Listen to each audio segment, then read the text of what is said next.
lagi sama Fadisti. Di video kali ini aku mau share tentang tips untuk pilih MUA. Entah itu untuk wisuda, lamaran, prewedding, ataupun wedding. Tips yang pertama, kalian tuh harus mengetahui apa yang kalian inginkan. Misalnya kalian suka makeup bold, kalian harus pilih MUA dengan signature makeup bold. Ataupun sebaliknya, kalau misalnya kalian pingin makeup yang natural, yang tipis-tipis kayak gitu, yang Korean look, nah kalian harus lihat portofolio MUA tersebut bisa enggak untuk memenuhi ekspektasi dan juga keinginan kalian. Jangan lupa kalian juga untuk berdiskusi soal keinginan kalian dan juga MUA tersebut bisa atau enggak untuk memenuhi ekspektasi kalian, karena itu akan memudahkan kalian untuk klik dengan MUA yang kalian pilih. Dan juga jangan terlalu saklek juga, karena sekarang itu banyak MUA yang bisa menyesuaikan dengan request klien, asal request tersebut tuh masih dalam kapasitas MUA-nya. Misalnya kalian make up wedding, kalian pengen bener-bener yang super tipis banget, nah kalian bisa tanyakan terlebih dahulu bisa apa enggak MUA-nya melakukan seperti itu. Ataupun misal pengen wedding tanpa bulu mata palsu, kalian bisa tanya apakah MUA tersebut bisa atau enggak untuk memenuhi ekspektasi dan juga keinginan kalian. Kalau misalnya kalian nggak mau pakai bulu mata palsu, sekarang tuh banyak banget kok MUA yang mau memenuhi juga mengikuti signature makeup yang referensi yang kalian kirimkan. Jadi kalian bisa nge-share referensi dan kalian tanya dulu bisa apa enggak, selama itu masih di dalam kapasitas MUA tersebut. Nah yang kedua yaitu tentunya budget, karena budget ini tuh tiap MUA tuh biasanya beda-beda banget, tergantung sama jam terbang mereka juga. Ada yang masih baru, biasanya budgetnya masih murah. Terus juga ada yang udah lebih berpengalaman, jam terbangnya lebih tinggi, otomatis karena pengalamannya lebih banyak, dia harga atau budgetnya tuh lebih tinggi daripada yang pemula tadi. Nah kalian bisa menyesuaikan berapa budget kalian untuk makeup, dan juga kalian bisa pilih MUA sesuai dengan budget kalian itu. Karena MUA itu menentukan price list itu berdasarkan banyak banget pertimbangan. Misal tadi jam terbang, terus yang kedua produk yang dia pakai, terus yang ketiga juga investasi-investasi yang dia punya, misal kayak kamera, terus juga lampu-lampu dan sebagainya, itu akan tentu saja mempengaruhi price list mereka juga. Nah jadi kalian tuh nggak akan boncos atau kemahalan milih MUA-nya, atau mungkin nggak sesuai kalau misalnya kalian udah menentukan pertama kalian cocok sama MUA itu karena hasilnya emang kesukaan kalian banget nih. Terus yang kedua budgetnya itu sesuai di budget yang kalian tentukan untuk make up kayak gitu, jadi supaya nggak blondro gitu maksudnya. Nah tips yang ketiga ini perbanyak opsi. Jadi kalian bisa tanya dulu sama beberapa MUA, misalnya 3 MUA atau 4 MUA, terus kalian tanya masih available nggak nih di tanggal itu, karena kadang-kadang MUA itu udah full juga, terutama untuk hari Sabtu Minggu ya, karena ada wedding, terus juga ada acara-acara. Nah kalian bisa tanya terlebih dahulu. Terus kalau misalnya yang pilihan pertama kalian full, kalian bisa ke pilihan yang kedua atau ke pilihan yang ketiga. Jangan lupa sesuaikan juga sama kesukaan kalian. Jadi jangan hanya karena harganya murah tapi makeupnya kalian nggak terlalu serak terus kalian pilih, jangan. Terus juga kalau emang kalian nggak punya budget yang tinggi banget, jangan juga milih MUA dengan budget yang terlalu tinggi gitu. Nah enaknya kalau misalnya kalian punya opsi itu, kalian bisa sesuaikan nih, aku mau dengan hasil yang secantik ini misal, terus mau budgetnya tuh yang medium misalnya, yang tengah-tengah. Nah kalian tuh bisa dapat beberapa opsi dari situ, tinggal kalian nanti pilih yang mana yang paling kalian suka. Tips yang keempat yaitu melihat review. Jadi kalian mungkin bisa tanya ke teman-teman kalian yang udah pakai MUA itu, karena banyak banget juga klien aku yang dia itu adalah temennya klien aku yang lain. Jadi dia kayak pesan aku berdasarkan referensi dari teman-temannya. Nah itu biasanya oke banget, karena kalau orang udah pernah pakai kan udah tahu nih pelayanannya gimana, terus produknya yang dipakai apa, terus juga orangnya gimana, attitude-nya segala macam. Karena kenyamanan makeup itu bukan hanya hasil yang bagus aja, tapi attitude dari MUA itu juga menentukan kalian tuh nanti bakal puas apa enggak sama servisnya. Terus juga kalian bisa lihat-lihat di sosmednya atau sosmed vendor-vendor lain, misalnya kayak WO, terus fotografer, terus juga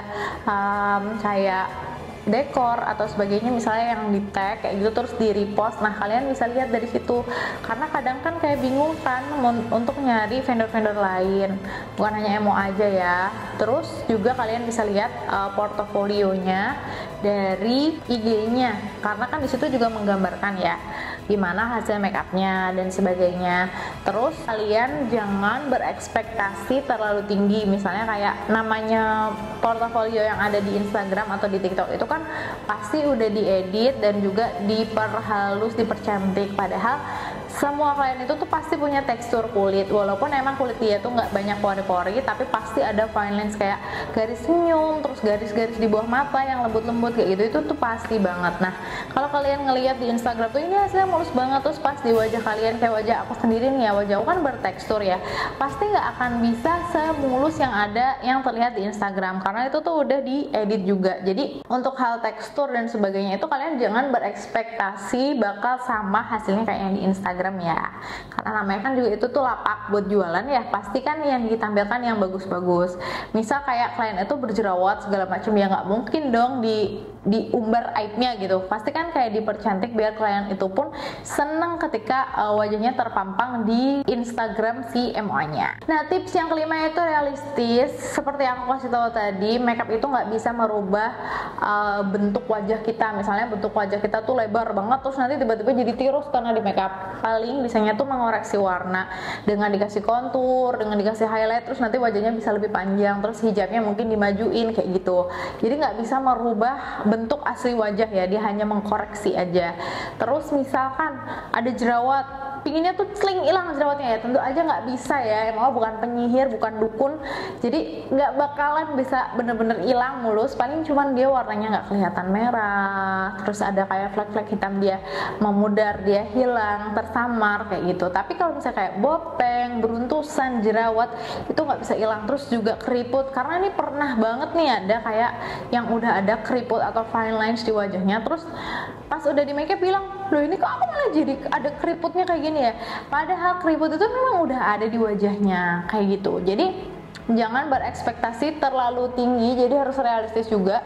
Apa yang ada di wajah kalian itu akan tetap ada, makeup hanya mempercantik. Nah, kalau saya di foto kok mulus, kok ini ya tentu aja diedit dong sayang, karena nggak mungkin kan ditampilkan yang nggak terlalu bagusnya kayak gitu. Terus juga realistis di sini juga kalian bisa mempersiapkan kulit kalian supaya dia dalam kondisi yang prima. Misalnya jangan melakukan laser 1 minggu atau mendekati hari kalian mau di make up, karena kan laser itu bakal bikin kayak kulit kalian ngelupas segala macam, nggak dalam kondisi yang baik-baik aja gitu kan.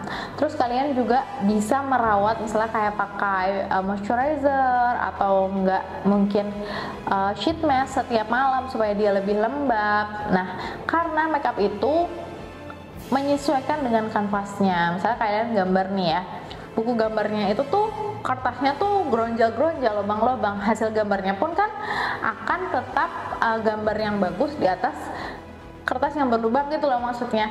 Jadi kalian harus persiapkan kulit kalian dalam kondisi seprima mungkin, nggak kering, lembab, bagus. Itu akan mempengaruhi hasil makeupnya, karena kalau misalnya kulitnya mulus, lembab, bagus, sehat, hasil makeupnya pun akan mendukung, akan lebih bagus gitu. So itu dia tips memilih MUA dari aku sebagai makeup artist yang udah berjalan dari tahun 2017. Nah, semoga tips ini membantu untuk kalian memilih dan jangan sampai salah pilih MUA.